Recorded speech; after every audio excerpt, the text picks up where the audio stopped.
Congress party Rahul बाबा को अभी किसी एनजीओ ने पकड़ा दिया है कि एमएसपी बोलने से वोट मिल जाएंगे। राहुल बाबा, एमएसपी का फुल फॉर्म मालूम है क्या आपको? एमएसपी किसको कहते हैं मालूम है क्या? खरीफ का क्रॉप कौन सा है, रबी का कौन सा है, कुछ मालूम है क्या?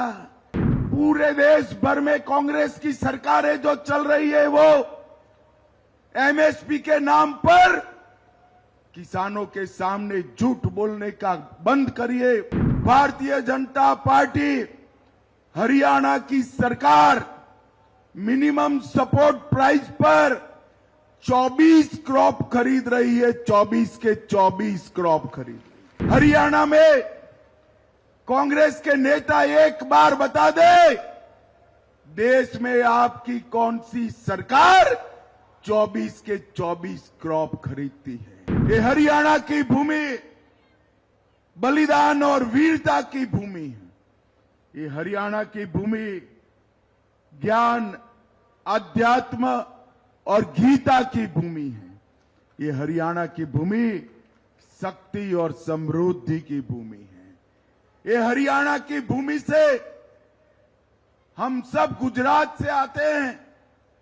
हमारे यहां गुजरात में हरियाणा, पंजाब उसको बड़े सम्मान से देखते हैं, क्योंकि हरियाणा ये भूमि है जिसकी माताओं ने सेना में हर 10वां जवान हरियाणा का लाल भेजने का काम किया है।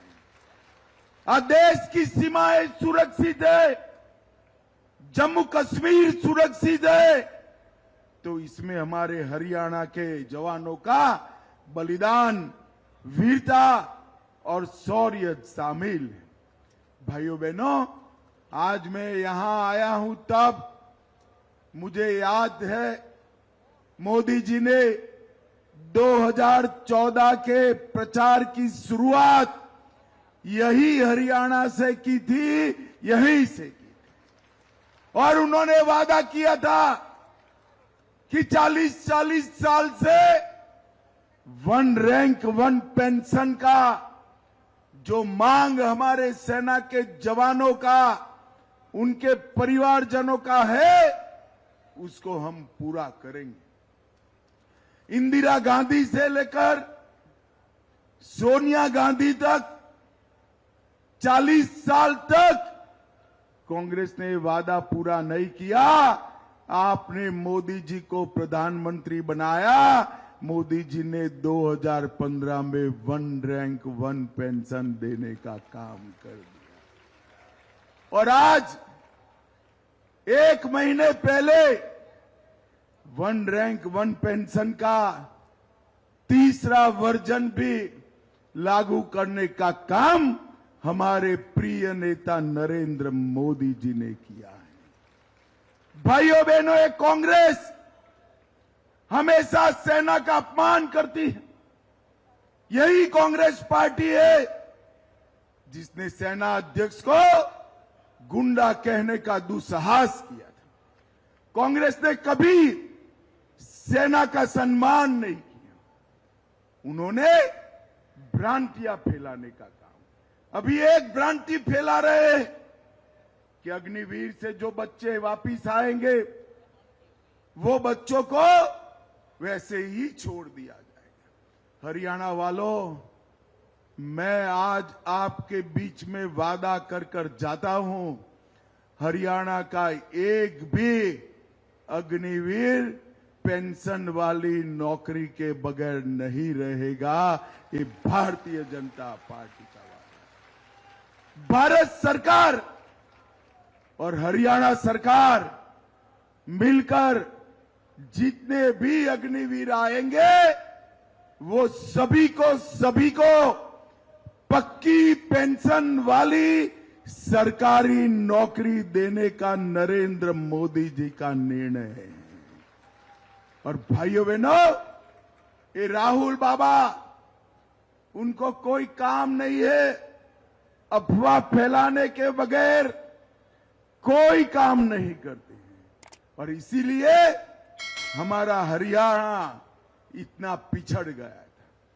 कांग्रेस की सरकारें चलती थी, एक मुख्यमंत्री आता था तो एक जिले का काम होता था और भ्रष्टाचार बढ़ जाता था। दूसरा मुख्यमंत्री आता था तो दूसरे जिले का काम होता था और गुंडागर्दी बढ़ जाती थी। भाजपा की सरकार आई, पूरे हरियाणा की सरकार आई, 36 बिरादरी का विकास करने का काम हमारी भारतीय जनता पार्टी ने किया और ये 10 साल के अंदर हरियाणा में भ्रष्टाचार का नामो निशान समाप्त कर दिया। कांग्रेस की सरकारें थी, कट, कमीशन और करप्शन से चलती थी। डीलर, दलाल और दामादों का राज चलता था। भाजपा सरकार में ना डीलर बचे, ना दलाल बचे, दामाद का तो सवाल ही नहीं है। हमने भ्रष्टाचार मुक्त शासन देने का वादा हमारा निभाया है। भाइयों बहनों, कांग्रेस पार्टी राहुल बाबा को अभी किसी एनजीओ ने पकड़ा दिया है कि एमएसपी बोलने से वोट मिल जाएंगे। राहुल बाबा, एमएसपी का फुल फॉर्म मालूम है क्या आपको? एमएसपी किसको कहते हैं मालूम है क्या? खरीफ का क्रॉप कौन सा है, रबी का कौन सा है, कुछ मालूम है क्या? भाइयों बहनों, मैं आज यहां से इस मंच से सवाल पूछना चाहता हूं। पूरे देश भर में कांग्रेस की सरकारें जो चल रही है वो एमएसपी के नाम पर किसानों के सामने झूठ बोलने का बंद करिए। भारतीय जनता पार्टी हरियाणा की सरकार मिनिमम सपोर्ट प्राइस पर 24 क्रॉप खरीद रही है, 24 के 24 क्रॉप खरीद रही है।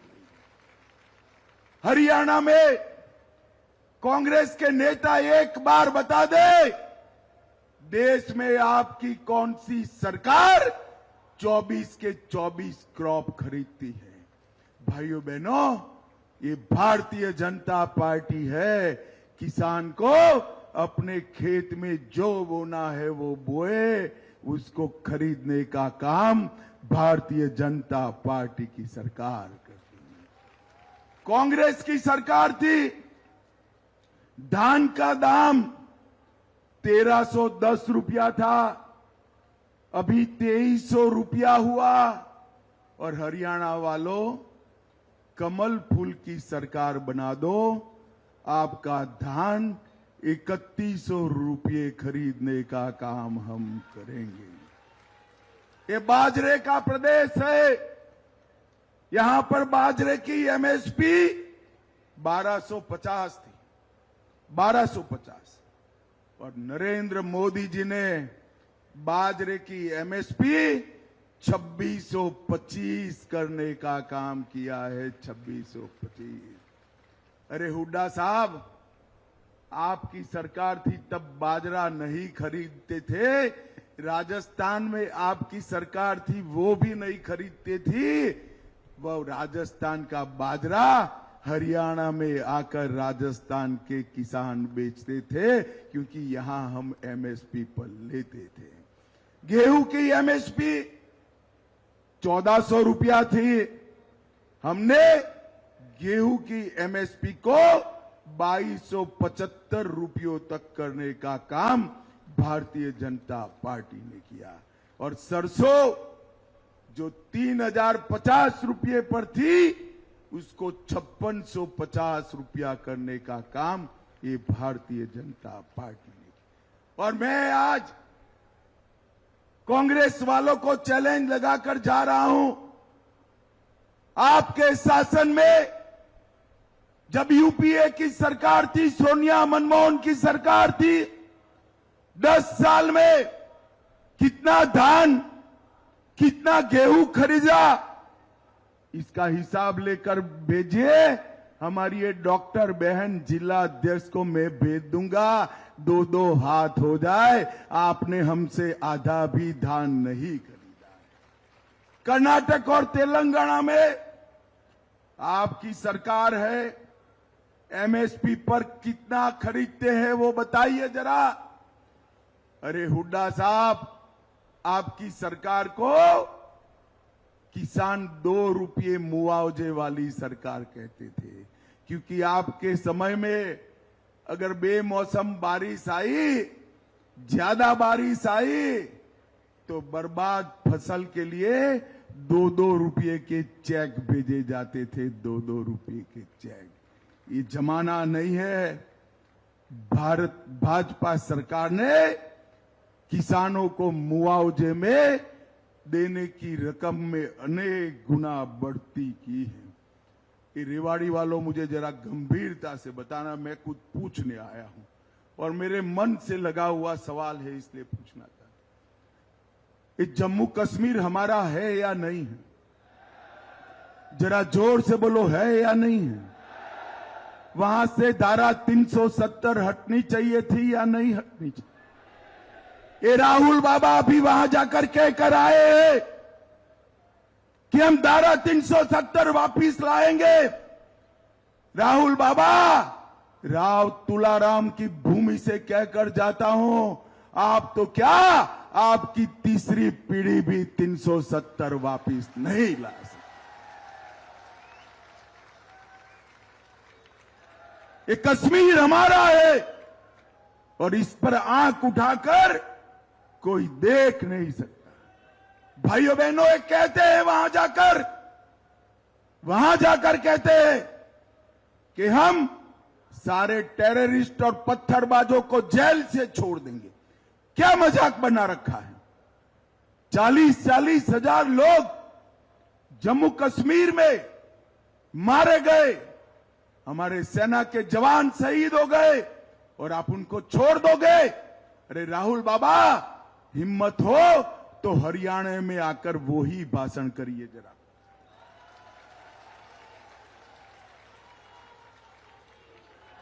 कश्मीर में एक भाषण, हरियाणा में दूसरा भाषण, वहां नेशनल कॉन्फ्रेंस के साथ बैठकर कहते हैं कश्मीर में तिरंगा नहीं दूसरा झंडा लगाएंगे।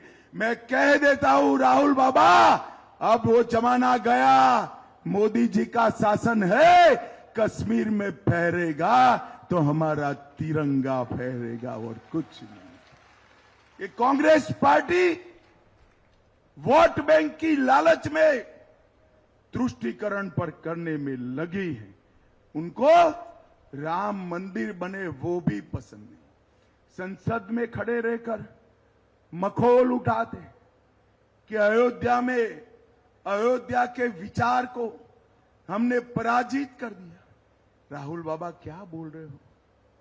आपकी 4 पीढ़ियों ने रामलल्ला को टेंट में रखा था। भगवान भला करे नरेंद्र मोदी का, इन्होंने भव्य मंदिर बनाने का काम किया। हरियाणा वालों, रेवाड़ी वालों, मुझे बताओ, अयोध्या में राम मंदिर बना अच्छा हुआ या नहीं हुआ? जोर से बोलो, हुआ या नहीं हुआ? अगर ये राहुल बाबा आते रेवाड़ी तो पूछना जरा, राहुल बाबा, राम मंदिर का आप विरोध क्यों कह रहे हैं? अभी अभी राहुल बाबा विदेश गए थे। जब कुछ भी उलझुल बोलना होता है तो विदेश में जाकर बोलते हैं। उनको ऐसा है कि वहां बोलेंगे तो यहां कोई सुनेगा नहीं। अभी जाकर कहा कि हम एसटी, एससी और ओबीसी पिछड़ा वर्ग का आरक्षण समाप्त कर देंगे। भाइयों बहनों, ये हम पर आरोप लगाते थे कि हम आरक्षण समाप्त करने वाले हैं और वहां जाकर अमेरिका में अंग्रेजी में बोलकर आए कि हम आरक्षण समाप्त कर देंगे। राहुल बाबा, कैसे करोगे? सरकार हमारी है और मैं कह देता हूं, जब तक संसद में एक भी भाजपा का सांसद है, पिछड़ा वर्ग का आरक्षण आप समाप्त नहीं कर सकते। जब तक एक भी सांसद है, हमारे दलित भाइयों का आरक्षण आप समाप्त नहीं कर सकते। पूरा जीवन बाबा साहेब आंबेडकर का अपमान किया, उनको भारत रत्न नहीं मिलने दिया, उनका कोई स्मारक नहीं बनाया। भारतीय जनता पार्टी है जो बाबा साहेब आंबेडकर के 5 स्मारक बनाने का काम भारतीय जनता पार्टी ने किया। और भाइयों बहनों, यहां 10 साल कांग्रेस की सरकार रही है, वो नॉट फाउंड सुटेबल कर कर नौकरियों में आरक्षित वर्ग को वंचित रखते थे। हमने पिछड़ा वर्ग के सभी जातियों को आरक्षण में लाया, क्रीमी लेयर को बढ़ाने का काम किया और जितनी भी नौकरियां दी, किसी को ना खर्ची लगी है ना पर्ची लगी है, पारदर्शिता से नौकरी दिया। कांग्रेस के जमाने में दलाल और डीलर अपॉइंटमेंट लेटर देते थे। भारतीय जनता पार्टी के राज में डाकिया अपॉइंटमेंट लेटर देकर आता है, सगुन का 51 रुपया दे दो, डाकिया अपना लेटर, आपका लेटर दे देगा। भाइयों बहनों, ये कांग्रेस ने हमारे युवाओं को बर्बाद करने का काम किया है और कांग्रेस के कारण ही हथीन से लेकर थानेसर और पलवल तक आज हरियाणा की वीर भूमि पर पाकिस्तान जिंदाबाद के नारे लगते हैं। भाइयों बहनों, 10 साल में हरियाणा में हमने ढेर सारे विकास के काम किए। हरियाणा बासमती चावल का निर्यात में देश का सबसे बड़ा निर्यातक बना। 10वां जवान हरियाणा से जाता है। 24 की 24 फसलें हम खरीद लेते हैं। गांवों में लाल डोरे के भीतर मालिकाना हक केवल हरियाणा में दिया। हर घर में गैस का सिलेंडर पहुंचाया, हर घर में पीने का पानी पहुंचाया, हर घर में शौचालय पहुंचाया, पढ़ी लिखी पंचायतें बनाई, 50% आरक्षण माताओं को दिया और देश का सबसे पहला आयुष विद्यालय मेरे हरियाणा में बना। भाइयों बहनों, आज मैं यहां की बात करूं, हरियाणा सुपर 100 के नए कैंपस का शिलान्यास हमने यहां किया। ये राव साहब का बड़ा दबदबा है। एम्स रेवाड़ी में लाने में राव साहब का बड़ा रोल है। 1650 करोड़ का एम्स रेवाड़ी में लाए। रेवाड़ी, महेंद्रगढ़, भिवानी, झज्जर, मेवात, पलवल, फरीदाबाद, ये सभी जिलों को इसका फायदा मिलेगा। पश्चिम डेडिकेटेड फ्रेट कॉरिडोर 360 किलोमीटर लंबे रेलखंड का किशनगढ़, बालावास, रेवाड़ी के बीच में मदार से लेकर इसका ट्रायल पूरा हो चुका है। किशनगढ़ सहित 6 क्रॉसिंग स्टेशन और नए फ्रेट स्टेशन लगेंगे, जिससे उद्योग बढ़ेगा। 800 करोड़ से नेशनल हाईवे 71 बावड़ दिल्ली जयपुर को बनाने का काम किया। देश की अब अगर हम सरकार में आते हैं, आप आशीर्वाद दोगे या नहीं दोगे? पक्का दोगे ना? तो भाजपा सरकार बनने के बाद रेवाड़ी में सबसे बड़ी सरसों तेल की कोऑपरेटिव फैक्ट्री डालने का काम भारतीय जनता पार्टी करेगी। राव तुलाराम से लेकर अभी तक जितने भी शहीद हुए हैं, वो आजादी के मत वालों के लिए सैन्य संग्रहालय हमारे रेवाड़ी में बनाने का काम भारतीय जनता पार्टी करेगी। एक विश्वकर्मा महाविद्यालय बनाएंगे और पहले 6 महीने में रेवाड़ी में नया मेडिकल कॉलेज की शुरुआत भी भारतीय जनता पार्टी करेगी। हर गांव में महिला चौपाल बनाएंगे, दंगल के लिए अखाड़ा बनाएंगे, ओलंपिक खेल नर्सरी बनाएंगे और एक अत्याधुनिक 2500 की कैपेसिटी वाला बड़ा सभागार बनाने का काम भी भारतीय जनता पार्टी करेगी। लाडो लक्ष्मी योजना के तहत हरियाणा की हर महिला को 2100 रुपये का चेक हर महीने भेजा जाएगा। आईएमटी खरखोदा की तर्ज पर रेवाड़ी में भी औद्योगिक शहर बनाया जाएगा। अब तक मोदी जी 5 लाख रुपया आयुष्मान भारत योजना में देते हैं। सरकार बनने के बाद 5 लाख की जगह 10 लाख तक का इलाज फ्री हो जाएगा। और जो बुजुर्ग है उनके लिए 5 लाख एक्स्ट्रा दिया जाएगा। 24 फसलों को खरीदने का हम चालू करेंगे। 5 लाख युवाओं को नौकरी देंगे, अप्रेंटिस को स्टाइपेंड देंगे और गरीबों के लिए 5 लाख आवास बनाएंगे। सभी सरकारी अस्पतालों में डायलिसिस फ्री ऑफ कॉस्ट करेंगे और सभी माताओं को 500 रुपये में गैस का सिलेंडर देने का काम भारतीय जनता पार्टी करेगी।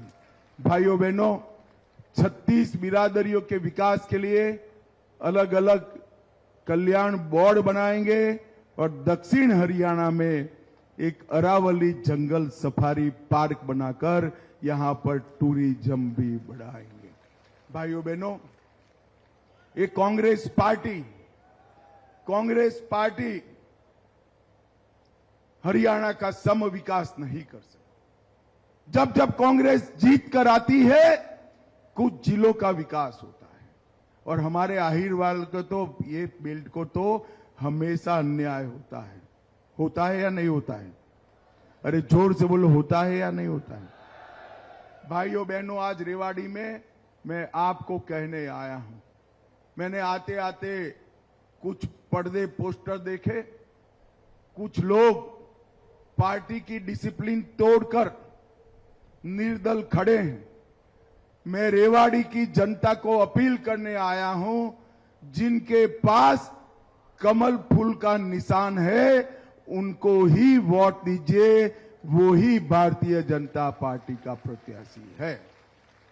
मैं आज सभी संगठन के लोगों से भी बात करने वाला हूं। एक मुश्त होकर, एकजुट होकर नरेंद्र मोदी जी का हाथ मजबूत करना है। भाइयों बहनों, ये तीनों सीटें आप भाजपा की झोली में डाल दीजिए। हरियाणा में भाजपा की सरकार बनने जा रही है। भाजपा की सरकार। मुझे बताओ भाई रेवाड़ी वालों, कमल के निशान पर बटन दबाओगे क्या? अरे क्या हो गया है भाई यादवों की आवाज को? ऐसा नहीं होता। जोर से बोले, कमल के निशान पर बटन दबाओगे क्या? तीनों प्रत्याशियों को जिताओगे क्या? भाजपा सरकार बनाओगे क्या? मोदी जी के हाथ मजबूत करोगे क्या? तो मेरे साथ दोनों हाथ उठाइए, उठाइए दोनों हाथ। विजय के संकल्प की मुट्ठी भींचकर बोलिए, जय श्री राम, जय जय श्री राम। भारत माता की वंदे वंदे वंदे।